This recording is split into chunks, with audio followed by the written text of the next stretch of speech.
नमस्कार दोस्तों, मैं अभिलाष सूर्यवंशी आपका स्वागत करता हूं आपके अपने इस यूट्यूब चैनल पर। दोस्तों, यदि आप कोई भी कॉम्पिटिशन एग्जाम की तैयारी कर रहे हैं और मैथ्स के क्वेश्चन सॉल्व नहीं कर पाते हैं तो आपको टेंशन लेने की बिल्कुल भी ज़रूरत नहीं है, क्योंकि मैं मैथ्स को एकदम बेसिक से मतलब जीरो लेवल से समझाना शुरू कर चैप्टर वाइज हाई लेवल तक ले जाऊँगा, जिससे आप मैथ्स के सभी प्रकार के क्वेश्चन हल करने लगेंगे और मैथ्स आपको आसान लगने लगेगा। तो दोस्तों, एक बार इस वीडियो को पूरा ज़रूर देखें। तो चलिए दोस्तों, अब हम गणित का पहला चैप्टर संख्या पद्धति या नंबर सिस्टम स्टार्ट करते हैं। इसमें हम सबसे पहले अंक या डिजिट के बारे में देखते हैं। तो जैसा कि आप जानते ही हैं कि किसी भी संख्या को लिखने के लिए 10 अंकों का प्रयोग किया जाता है। ये 10 अंक हैं: 0, 1, 2, 3, 4, 5, 6, 7, 8 एवं 9। 0, 1, 2, 3, 4, 5, 6, 7, 8, 9। इन्हीं 10 अंकों का प्रयोग करके किसी भी संख्या को लिखा जाता है। किसी भी संख्या के प्रत्येक अंकों का एक निश्चित स्थान होता है। जैसे कि पहला को बोलते हैं इकाई, दूसरा को दहाई, तीसरा को सैकड़ा, चौथा को हज़ार, पांचवा को 10,000, छठवां को लाख, 10 लाख, करोड़, 10 करोड़, अरब आदि। किसी भी संख्या के प्रत्येक अंकों का अपना एक निश्चित स्थान होता है। यदि दाएं से बाएं जाते हैं, राइट से लेफ्ट, तो पहला अंक को इकाई बोलते हैं, दूसरा को दहाई, तीसरा को सैकड़ा, चौथा को हज़ार, पांचवा को 10,000, लाख, 10 लाख, करोड़, 10 करोड़, अरब आदि। यहाँ पर इकाई का मान 1 होता है, दहाई का मान 10, सैकड़ा का मान 100, हज़ार का मान 1000। इस तरीके से किसी भी संख्या के प्रत्येक अंकों का अपना अपना मान होता है। अब देखते हैं जाति मान या फेस वैल्यू। तो किसी भी संख्या में किसी अंक का जाति मान उसका अपना स्वयं का मान होता है, चाहे वह इनमें से किसी भी स्थान पर क्यों न रखा हो।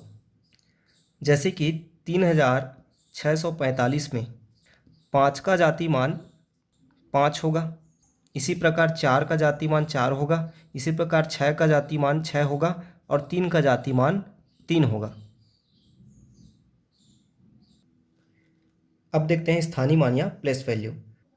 तो किसी संख्या के अंक का स्थानीय मान इससे निरूपित किया जाता है कि वह अंक किस स्थान पर है। इसके लिए हम उस अंक का जातिमान और वह अंक किस स्थान पर है उसका मान को आपस में गुणा कर देते हैं, तो उस अंक का स्थानीय मान हमें प्राप्त हो जाता है। जैसे 4312 में 2 का स्थानीय मान बराबर 2 का जाति मान अर्थात 2, और 2 किस स्थान पे है, इकाई में, इसलिए इकाई का मान 1 बराबर 2 होगा। इसी तरह 1 का स्थानीय मान बराबर 1 का जाति मान 1 गुणा 1 किस स्थान पे है, दहाई पे, तो दहाई का मान बराबर 10। 3 का स्थानीय मान, तो 3 का जाति मान 3 गुणा 3 किस स्थान पे है, सैकड़ा पे, अर्थात गुणा 100 बराबर 300। इसी तरह 4 का स्थानीय मान, तो 4 का जाति मान 4 गुणा 4 किस स्थान पे है, 1000 पे, तो गुणा 1000 बराबर 4000।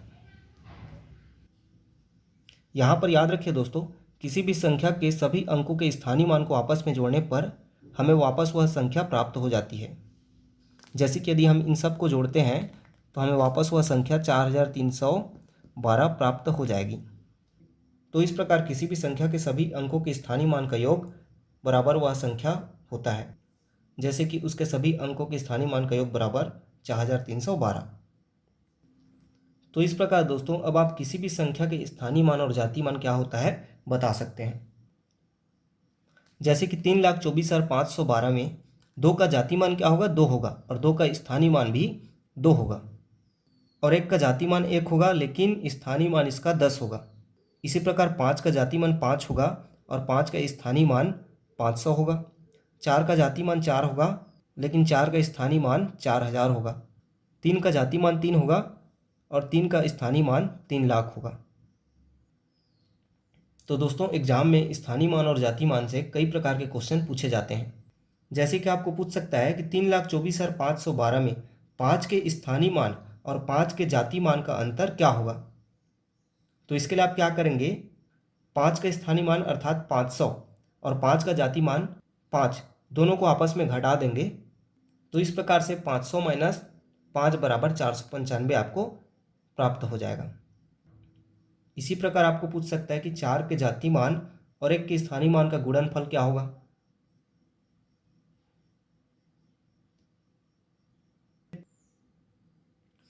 अब देखते हैं परवर्ती एवं पूर्ववर्ती, सक्सीसर एवं प्रीडिसेसर।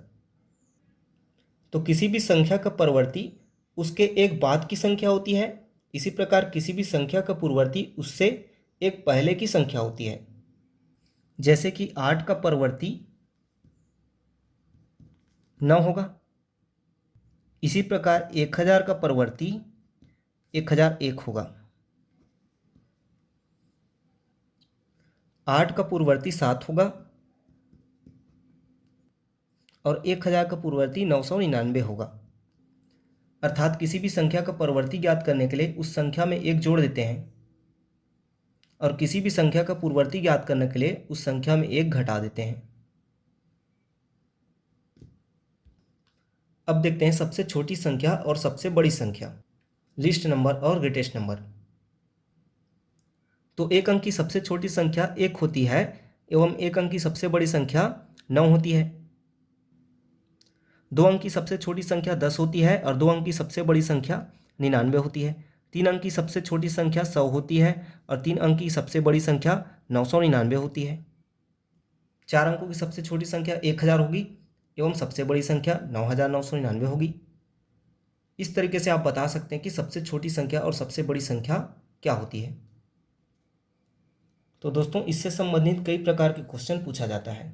ये हम आगे की चैप्टरों में देखेंगे।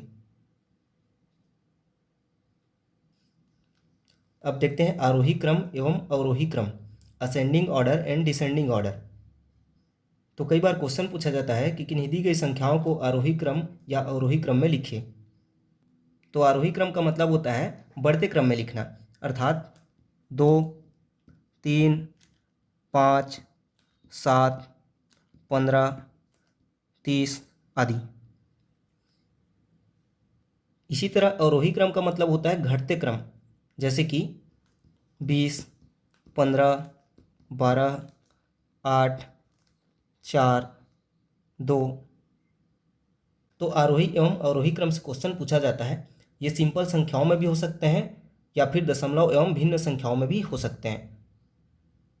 तो दशमलव एवं भिन्न के बारे में हम आगे की क्लासेस में पढ़ेंगे कि इनको कैसे अवरोही एवं आरोही क्रम में लिखते हैं। तो दोस्तों, अब शून्य के बारे में देखते हैं कि यदि जीरो को किसी भी संख्या से जोड़ा या घटाया जाए, गुणा या भाग किया जाए तो उससे क्या प्राप्त होता है।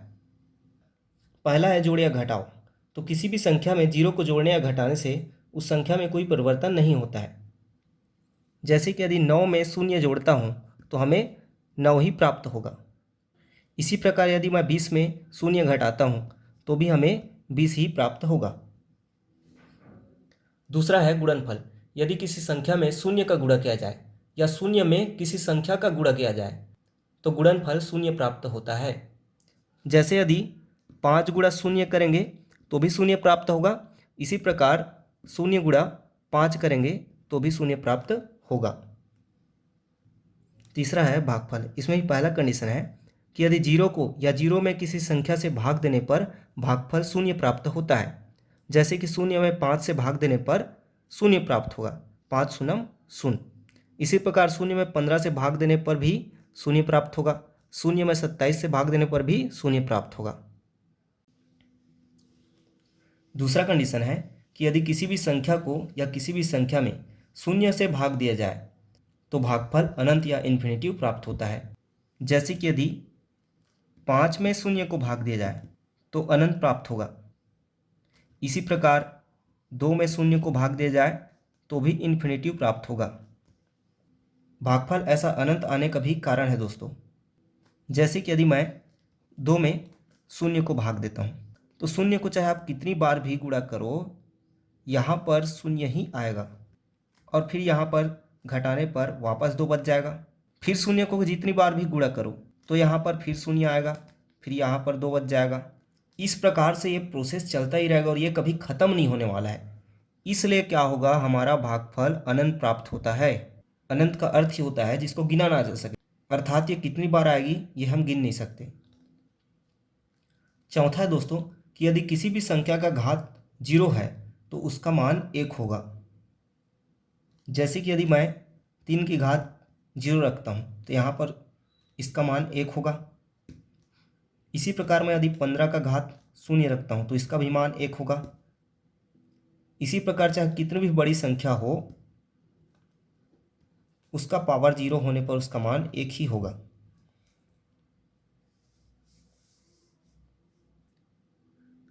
अब देखते हैं दोस्तों कुछ फैक्ट 1 के बारे में। तो पहला है, यदि किसी भी संख्या को 1 से गुणा किया जाए या 1 से किसी भी संख्या में गुणा किया जाए तो गुणनफल वह संख्या ही प्राप्त होता है। जैसे कि 5 गुणा 1 करते हैं तो भी 5 प्राप्त होता है। इसी प्रकार यदि 1 गुणा 5 करते हैं तो भी 5 ही प्राप्त होता है। दूसरा है भागफल। यदि किसी संख्या को या संख्या में 1 से भाग दिया जाए तो भागफल वह संख्या ही प्राप्त होता है।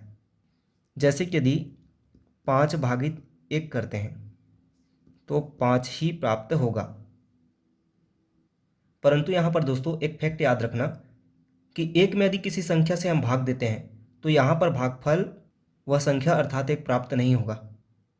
जैसे कि 1 भागित 5 करता हूँ तो यहाँ पर मेरे को वह संख्या प्राप्त नहीं होगा, बल्कि यहाँ पर दूसरी संख्या 0.2 प्राप्त हो रहा है। दूसरा है जोड़ घटाव। यदि किसी संख्या में हम 1 जोड़ते हैं तो उस संख्या में 1 की वृद्धि हो जाती है। इसी प्रकार यदि किसी संख्या में 1 घटाते हैं तो उसमें 1 की कमी आ जाती है। जैसे कि 9 धन 1 बराबर 10 होता है। इसी प्रकार 9 माइनस 1 बराबर 8 होता है। तीसरा है दोस्तों, यदि 1 की घात में कोई संख्या हो तो उसका मान क्या होगा। तो जैसे देखते हैं 1 की घात 3 तो बराबर होगा 1 का 3 बार गुणा 1 गुणी 1 गुणित 1। तो यहाँ पर इसका मान 1 ही होगा, क्योंकि 1 को 1 से चाहे आप कितनी बार गुणा कर लें उसका मान 1 ही आएगा। परंतु दोस्तों यहाँ पर ऋण 1 के घात में कोई संख्या है, वो सम है या विषम है।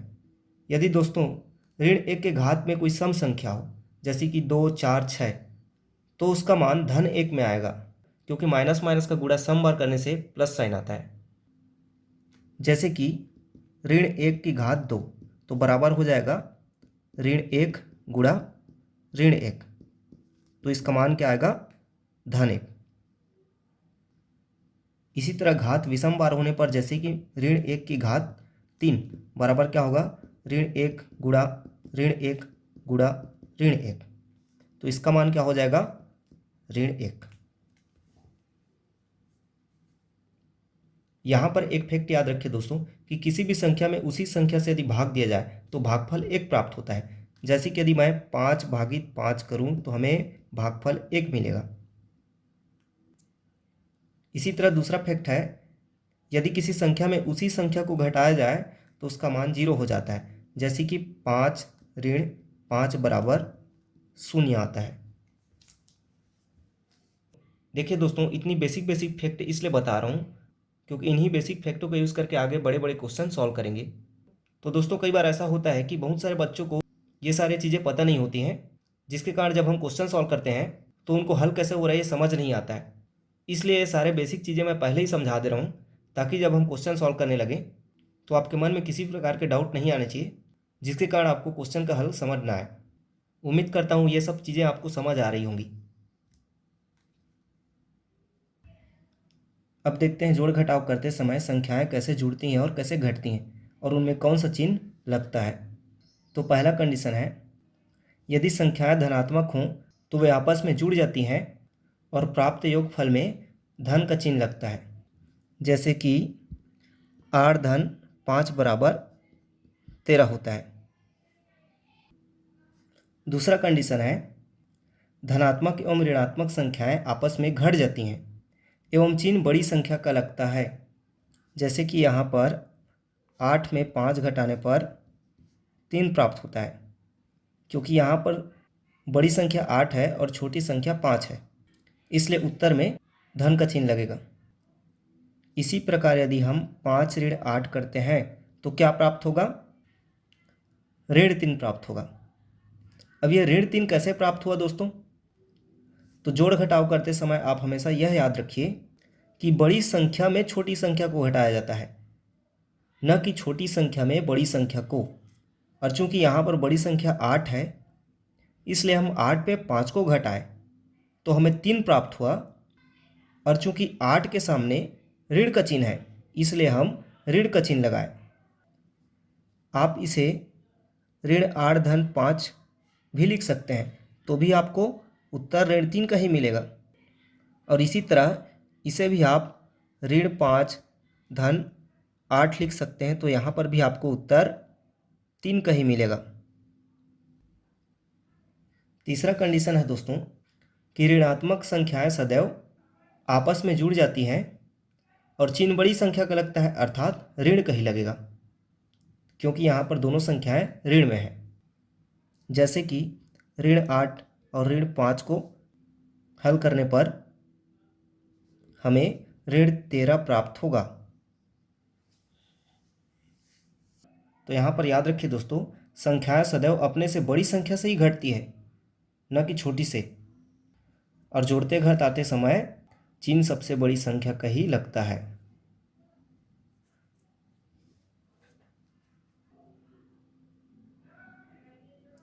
अब देखते हैं दोस्तों गुणा भाग कैसे करते हैं और प्राप्त गुणनफल और भागफल में चिन्ह कौन सा लगाते हैं। तो पहला कंडीशन है कि यदि दो धनात्मक संख्याओं का आपस में गुणा हो तो प्राप्त गुणनफल में धन का चिन्ह लगता है। जैसे कि 5 गुणा 3 बराबर 15 हो जाएगा। इसी तरह दूसरा है कि यदि दो ऋणात्मक संख्याओं का आपस में गुणा हो तो प्राप्त गुणनफल में धन का चिन्ह लगता है। जैसे कि ऋण 5 गुणा ऋण 3 बराबर क्या हो जाएगा, ऋण 15 हो जाएगा। इसी तरह तीसरा है एक धनात्मक और एक ऋणात्मक संख्या का गुणा हो तो प्राप्त गुणनफल में ऋण का चिन्ह लगता है। समझ गए दोस्तों क्या बोला? जैसे कि एक संख्या ऋणात्मक हो और एक संख्या धनात्मक हो तो प्राप्त गुणनफल में ऋण का चिन्ह लगेगा। जैसे कि 5 गुणा ऋण 3 बराबर क्या मिलेगा, ऋण 15। इसी तरह ऋण 5 गुणा 3 करने पर ऋण 15 प्राप्त होगा। तो दोस्तों अब आप बता सकते हैं कि इसका गुणनफल क्या प्राप्त होगा।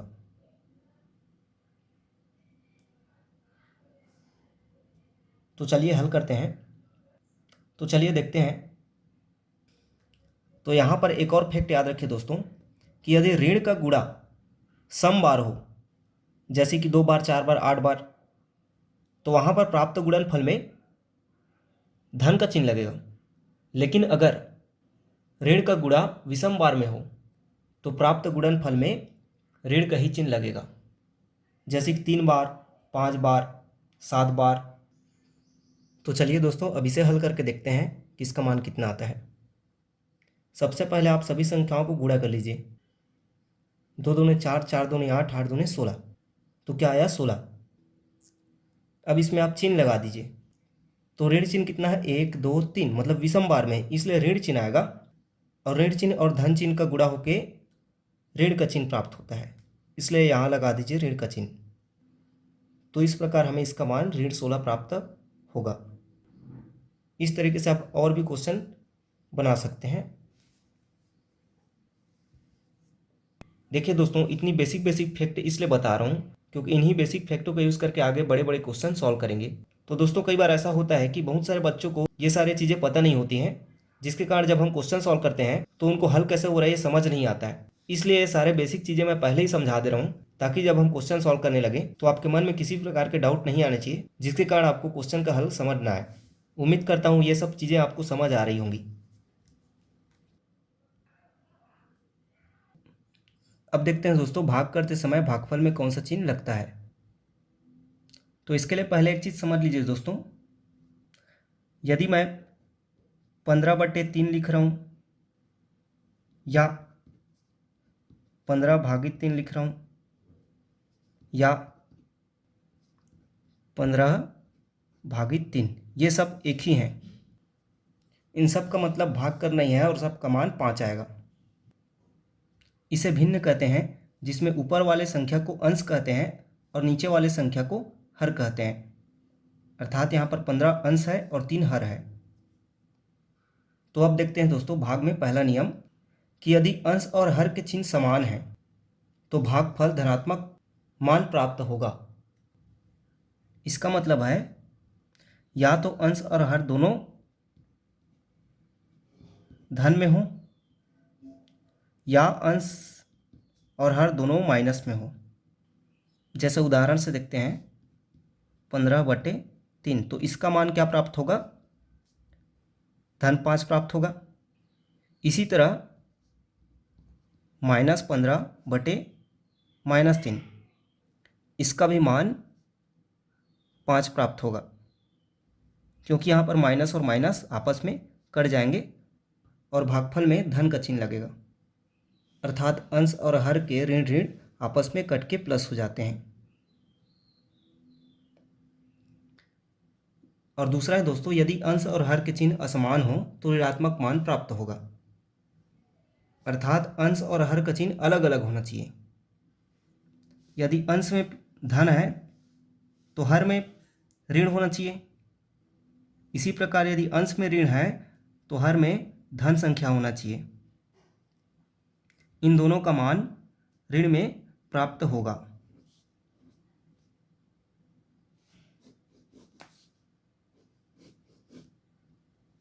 जैसे कि 15/-3, तो इसका मान क्या प्राप्त होगा? 3×5=15, अर्थात 5 भागफल प्राप्त होगा। चूँकि हर की संख्या ऋण में है और अंश की धन में, इसलिए चिन्ह यहाँ पर ऋण लगेगा। इस प्रकार ऋण 5 प्राप्त हुआ। इसी तरह ऋण 15/3, तो यहाँ पर भी 5 प्राप्त होगा और चिन्ह ऋण का लगेगा, क्योंकि अंश में ऋण है और हर में धन है। देखिए दोस्तों, कई बार हम इन तीनों में कन्फ्यूजन होते हैं। तो पहला है 15/-3, दूसरा है -15/3 और तीसरा है 15/3 जिसके सामने माइनस का चिन्ह लगा है। तो ये तीनों एक ही हैं, कोई अलग नहीं है, और तीनों का मान -5 ही होगा।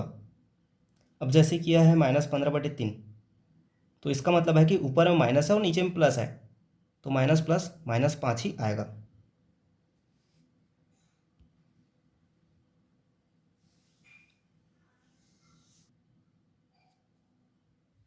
तो चलिए दोस्तों, इसमें हम सबसे पहले संख्याओं के प्रकार के बारे में पढ़ेंगे, टाइप्स ऑफ नंबर्स। पहला है प्राकृतिक संख्या या नेचुरल नंबर।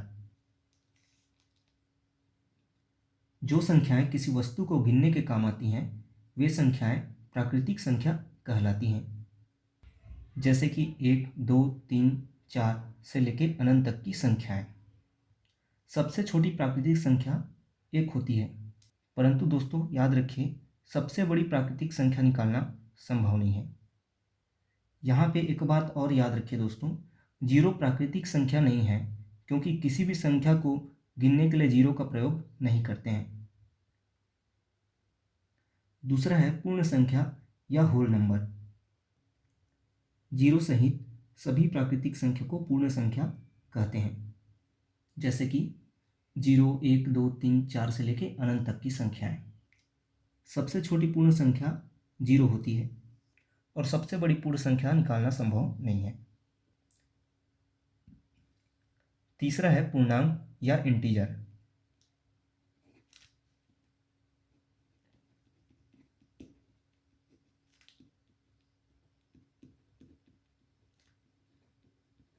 पूर्णांक को समझने के लिए दोस्तों आपको सबसे पहले संख्या रेखा के बारे में जानना होगा।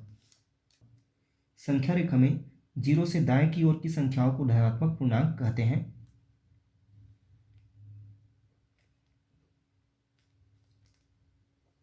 और 0 से बाएं की ओर की संख्याओं को ऋणात्मक पूर्णांक कहते हैं।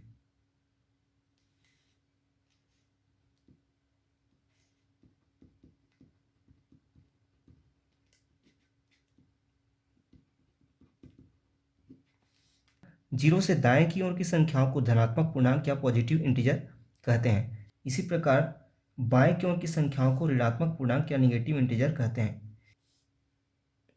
यहाँ पर याद रखिए दोस्तों, 0 न तो धनात्मक पूर्णांक है और न ही ऋणात्मक पूर्णांक। 0 एक पूर्ण संख्या है।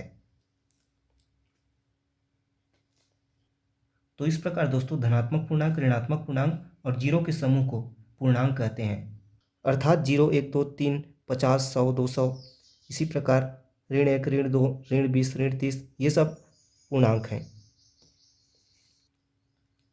तो चौथी प्रकार की संख्या है सम संख्या या इवन नंबर। तो सम संख्या ऐसी संख्या है दोस्तों जो 2 से पूर्णतः विभाजित हो जाती हो, अर्थात 2 से पूरी पूरी भाग चले जाए, या बोल सकते हैं जिस संख्या की इकाई में 2, 4, 6, 8 या 0 आता हो। उदाहरण के लिए दोस्तों 24, 500, 176 ये सब संग संख्या है, क्योंकि इनके इकाई में 4, 0 और 6 है। तो यहाँ पर याद रखिए दोस्तों, सबसे छोटी सम संख्या 2 है, न कि 0।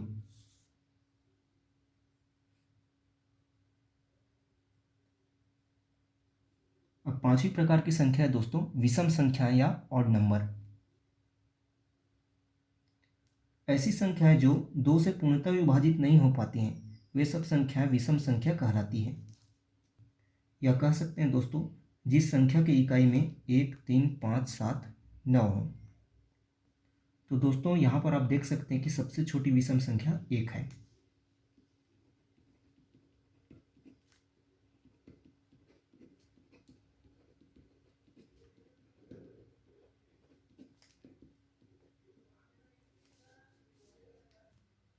उदाहरण के लिए दोस्तों 1, 3, 5, 7, 9, 21, 53, 409 ये सब विषम संख्याएं हैं। छठवां है दोस्तों भाज्य संख्या या कंपोजिट नंबर। जो संख्याएं स्वयं तथा एक के अतिरिक्त अन्य किसी संख्या से विभाजित हो जाती हैं वे भाज्य संख्याएं कहलाती हैं। अर्थात ऐसी संख्याएं जो खुद स्वयं को छोड़ के और एक को छोड़ के बाकी और दूसरे संख्या से विभाजित हो जाएं वे सब संख्याएं भाज्य संख्या कहलाती हैं।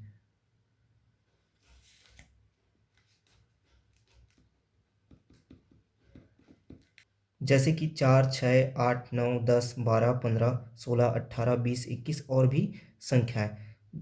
दोस्तों यहाँ पर बहुत सारे स्टूडेंट को विषम संख्या और भाज्य संख्या में बहुत कन्फ्यूजन होती है। बहुत सारे बच्चे ये समझते हैं कि जितनी भी सम संख्याएं वही भाज्य संख्या होती है और जितने भी विषम संख्याएं वो अभाज्य संख्या। ऐसा नहीं है दोस्तों। जैसे कि दोस्तों आप देख सकते हैं कि 4, 6, 8, 10, 12 ये सब सम संख्याएं और ये खुद को और एक को छोड़ के दूसरे संख्या से विभाजित हो रही हैं। इसी प्रकार 9, 15, 21 ये सब ऐसी संख्याएं हैं जो विषम संख्याएं हैं और ये भी एक और स्वयं को छोड़ के किसी दूसरे संख्या से विभाजित हो रहे हैं। जैसे कि 9 जो है 3 से विभाजित हो रहा है। तो इस प्रकार दोस्तों आप देख सकते हैं कि सम और विषम संख्या से हम किसी भी संख्या को भाज्य संख्या नहीं कह सकते। भाज्य संख्या हम ये देख के कह सकते हैं कि वह स्वयं और एक को छोड़ के किसी अन्य संख्या से विभाजित हो रही है कि नहीं।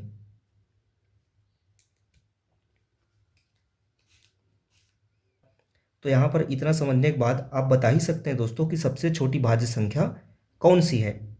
तो सबसे छोटी भाज्य संख्या 4 है।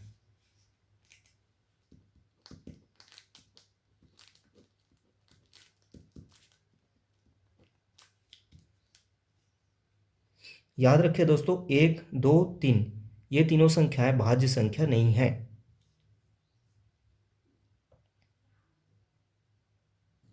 सातवां है दोस्तों अभाज्य या ऋण संख्या, इंग्लिश में इसे प्राइम नंबर कहते हैं। तो अभाज्य संख्याएं ऐसी संख्याएं हैं जो संख्या स्वयं एवं एक के अतिरिक्त अन्य किसी भी संख्या से विभाजित नहीं हो पाती हैं। जैसे कि 2, 3, 5, 7, 11, 13, 17 ये सब ऐसी संख्याएं हैं जो स्वयं और एक के छोड़ किसी अन्य संख्या से विभाजित नहीं होती हैं। या ऐसा भी कह सकते हैं जो संख्याएं एक और स्वयं को छोड़कर किसी दूसरी संख्या के पहाड़े में टेबल में न आते हों। जैसे कि 13 है, 13 किसी के पहाड़े में नहीं आता है। तो दोस्तों इस तरह आप गिनकर बता ही सकते हैं कि 1 से 50 तक कितनी अभाज्य संख्याएं हैं, 1 से 100 तक कितनी अभाज्य संख्याएं हैं। ये क्वेश्चन एग्जाम में इस प्रकार से आता है क्वेश्चन, तो आप गिन के बता सकते हैं दोस्तों। तो इस तरह दोस्तों 1 से 50 तक कुल 15 अभाज्य संख्याएं हैं और 1 से 100 तक कुल 25 अभाज्य संख्याएं हैं। तो अब आप बता ही सकते हैं दोस्तों कि सबसे छोटी अभाज्य संख्या कौन सी है। तो सबसे छोटी अभाज्य संख्या 2 है। तो दोस्तों यहाँ पर आप एक और फैक्ट याद रखिए कि क्या एक जो है भाज्य या अभाज्य संख्या है। तो याद रखिए एक न तो भाज्य संख्या है और न ही अभाज्य संख्या है। परंतु दोस्तों आप छोटी संख्याओं को तो भाग करके आसानी से बता सकते हैं कि यह भाज्य है अभाज्य है, परंतु यह संख्या यदि बड़ी हुई तो आप आसानी से भाग करके नहीं बता सकते कि ये कोई दूसरे संख्या से भाग जाएगा या नहीं। तो इसके लिए हम क्या करते हैं, इसके लिए एक रूल है जिस रूल से हम अभाज्य संख्या की पहचान करना सीखते हैं। तो दोस्तों ये रूल थोड़ा ध्यान से सुनना। सर्वप्रथम दी गई संख्या के ठीक बाद वाली वर्ग संख्या का वर्गमूल ज्ञात करते हैं।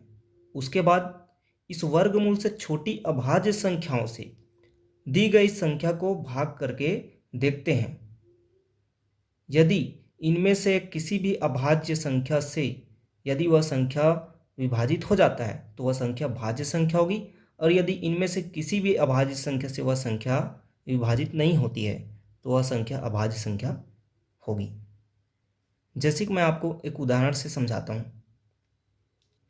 तो हम एक उदाहरण लेते हैं 241 का कि 241 भाज्य है या अभाज्य है। तो इसके लिए दोस्तों मैंने आपको सबसे शुरू बताया कि दी गई संख्या के ठीक बाद वाली वर्ग संख्या लेते हैं। तो 241 के ठीक बाद वर्ग संख्या कौन सी है, 256, जो कि 16 का वर्ग है। तो अब 256 का वर्गमूल 16 होता है। अब 16 से छोटी जितनी भी अभाज्य संख्याएं हैं तो कौन कौन सी हैं, 13, 11, 7, 5, 3 और 2। अब हम इनसे एक एक से 241 को भाग करके देखेंगे कि ये इन सब अभाज्य संख्याओं में से किसी एक से भाग जा रहा है या नहीं। तो हम भाग करके देखते हैं दोस्तों। तो यहाँ पर हम पाते हैं कि 241 जो है इनमें से किसी भी संख्या से भाग नहीं जाता है, इसलिए 241 जो है अभाज्य संख्या है।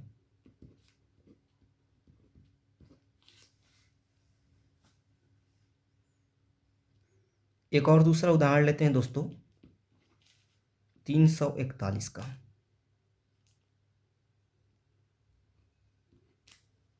तो चलिए चेक करते हैं। 341 से बड़ी वर्ग संख्या कौन सी है, 361 है, जो कि 19 का वर्ग होता है। तो इसलिए क्या करेंगे, 19 से छोटी सभी अभाज्य संख्याओं से 341 को भाग कर करके देखेंगे। तो 19 से छोटी अभाज्य संख्याएं कौन कौन सी हैं, 2, 3, 5, 7, 11, 13, 17। अब इनमें से हम देखते हैं कि 341 जो है भाग करके देखेंगे तो 11 से भाग चले जाता है। 11 तिया 33, एक शेष होता है और 11 बना, 11 एकम 11। तो इस तरह 341 11 से पूरी तरह विभाजित हो रहा है, इसलिए 341 जो है एक भाज्य संख्या है।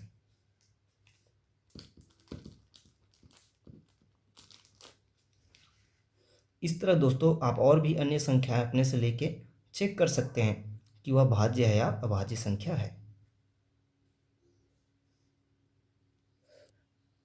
8वां है सहअभाज्य संख्याएं या कोप्राइम नंबर्स। तो संख्याओं का वह युग्म या जोड़ा जिनमें एक के अतिरिक्त कोई अन्य गुणनखंड न हो, ऐसी संख्याओं के जोड़े सहअभाज्य संख्याएं कहलाते हैं। जैसे 3, 5, 4, 7, 8, 11। इनमें आप एक चीज़ देखते हैं कि ऐसी कोई संख्या नहीं है जो दोनों को विभाजित करे, अर्थात इनका महत्तम समापवर्धक 1 आता है।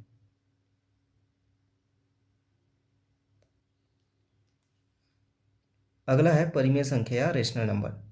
तो P/Q के रूप में अर्थात भिन्न के रूप में लिखी जा सकने वाली संख्याएं परिमेय संख्या होती हैं, जहां P और Q अर्थात अंश और हर दोनों पूर्णांक हो, किंतु Q बराबर 0 ना हो, अर्थात हर शून्य ना होना चाहिए, अर्थात शून्य हर नहीं होना चाहिए, अर्थात हर शून्य नहीं होना चाहिए। जैसे कि 22/7। तो यहाँ पर 22 और 7 दोनों पूर्णांक हैं और हर में 0 नहीं है। इसी प्रकार -1/5, क्या यह परिमेय संख्या है? जी हाँ, है। 6 -5 ये सब भी परिमेय संख्या है, क्योंकि 6 को आप 6/1 लिख सकते हैं और -5 को -5/1 लिख सकते हैं। इसी प्रकार क्या वर्गमूल 9 यह परिमेय संख्या है? हाँ, यह भी है, क्योंकि वर्गमूल 9 का मान 3 होता है और 3 परिमेय संख्या है। 3 को हम 3/1 लिख सकते हैं। अगला है अपरिमेय संख्या या इरेशनल नंबर। तो जिन्हें p/q के रूप में न लिखा जा सके उन्हें अपरिमेय संख्या कहते हैं। जैसे कि वर्गमूल 2 है, वर्गमूल 3 है। तो ये सब ऐसी संख्याएं हैं जिन्हें हम p/q के रूप में नहीं लिख सकते। इसी प्रकार दोस्तों एक और उदाहरण है पाई का। तो आप बता सकते हैं कि पाई अपरिमेय है या परिमेय है। पाई का मान भले ही 22/7 हो, परंतु पाई को हम p/q के रूप में नहीं लिख सकते, इसलिए पाई को अपरिमेय संख्या में लिया जाता है।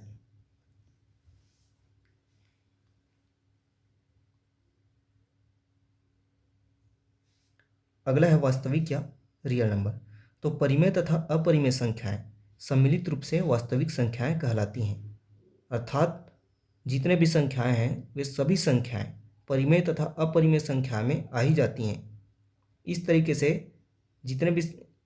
तरीके से सभी संख्याएं परिमेय संख्या कहलाती हैं। अगला है वास्तविक संख्या या रियल नंबर। परिमेय तथा अपरिमेय संख्याएं सम्मिलित रूप से वास्तविक संख्याएं कहलाती हैं। जैसे -1, 2/3, -4/7, पाई हो गया आपका, √2 हो गया। ये सब क्या है? परिमेय और अपरिमेय है, इसलिए ये सब क्या कहलाएंगी? वास्तविक संख्या कहलाएंगी। अर्थात जितनी भी संख्याएं हैं वे सब वास्तविक संख्या के ही अंतर्गत आते हैं। तो दोस्तों यदि मेरा पढ़ाना अच्छा लगा होगा तो आप मेरा यूट्यूब चैनल सब्सक्राइब कर लेवें, ताकि अगले क्लासेस के वीडियो की नोटिफिकेशन आप तक तुरंत पहुंच जाए और आप वीडियो देख सकें। और अपने दोस्तों के साथ अधिक से अधिक शेयर करें। धन्यवाद दोस्तों, आप सभी का दिन मंगलमय हो।